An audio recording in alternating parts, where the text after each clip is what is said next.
Hey, good morning to you from a gloriously sunny Goodwood. Very early season, but it looks like being a wonderfully warm day.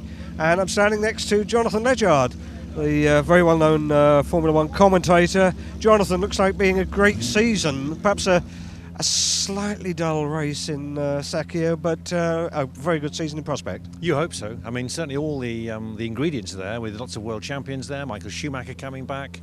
Ferrari looking good, Alonso and Massa, Jenson Button and Lewis Hamilton in the same team.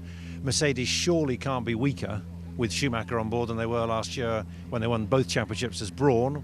You've got Lotus back in Formula One, 3 new teams, 5 new drivers, 19 races, but you're right, the first one was not one of the most interesting races, I think it's fair to say. No, it's one of the duller races I've sat and watched, and I have been watching for many, many years, but I think the rest of the season can't be as bad as that. But perhaps when we get back to Formula One circuits like Spa, like the Monza, like the real circuits, then I think it'll liven up.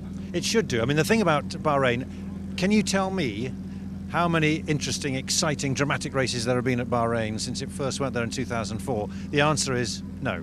So less than 0. Yes, I think so. Well, let's just say 0. And in terms of the track, they extended that, and that didn't necessarily work, I don't think.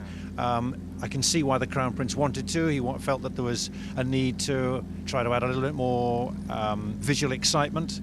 But the drivers found it very bumpy, and it seemed to slow them down. It lost the rhythm. And that middle sector was more than a minute long, and the lap now is second only, or the circuit is second only to Spa. It was too long, too protracted, and with all the teams coming to terms with the new regulations, how to play this new rule, no refueling, how, say, in Q3 the drivers have to use the same tyres for the first part of the race as they did in qualifying, and how the strategy is going to work out. There are a lot of things which they still are all learning and coming to terms with, and it was underwhelming, to say the least, frankly. How easy it is to change is another matter, because in a way, what it demonstrated is how difficult it is for Formula One cars to run so close and how to get past. Because if there's turbulence, as there is with the double diffuser, causing so much air to come out and it throws it out, it's very difficult. And that's something you can't just change overnight. It's no good saying no double diffusers from now on, because that's cost a lot of money, and you can't just change the rules like that. No, I mean, there have been several people saying, yes, we should change the rules, we should put in 2 tyre stops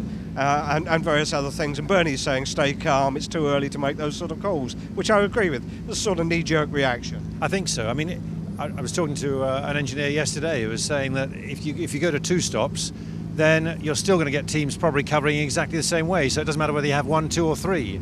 So the big thing, of course, is not just the aerodynamics, but also the tyres, because they performed and held up so well in temperatures which were completely different to what the teams had experienced in the first test, or all those tests in Spain during February. So the tyres clearly play a part, as much as the aerodynamics, and those aren't easily changed. Whether you can talk to Bridgestone and say, listen, we need you to make the super soft tyres fall away in terms of performance within the first 15 laps.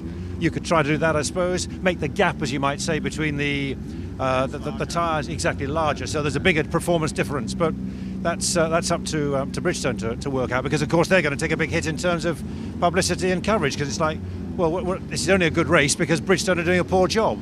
I think everybody's been looking forward to a very, very good season. If it becomes processional, a lot of the people that have been encouraged to come back to the fold will fall away fairly rapidly. I certainly hope that isn't the case. No, well, so do I, absolutely. I mean, you want as many people watching as possible and enjoying Formula One and understanding Formula One. And we've been spoiled for the last few years. Championships going down to the last race. Jenson Button, in terms of a British audience, Jenson Button winning last year, Lewis Hamilton the year before that, and with a bit more luck, he could have won it the year before that as well. So there's so much that's positive about the sport, but you do need racing, you do need overtaking, and that wasn't evident necessarily in Bahrain. Okay, well, to close, sticking our collective necks out, who do you reckon for champion for 2010? I've already stuck my neck out and gone for Fernando Alonso. I think he's looking very strong, very confident, and the car looks very, very capable. Subject to, clearly, there's a slight overheating problem there, but that's where my money's already gone. Your view? I've gone for Lewis Hamilton, but we will see. I mean, you have to say Sebastian Vettel knows what he's doing for Red Bull, and Lewis Hamilton for McLaren. They certainly finished very strongly. Whether they can carry on that way remains to be seen. But as I say, my money at the moment has been on Lewis Hamilton. But I do say Fernando Alonso, acknowledge that Alonso is looking very strong too. Well, let's hope it is a classic season. Thank you, Jonathan. Pleasure.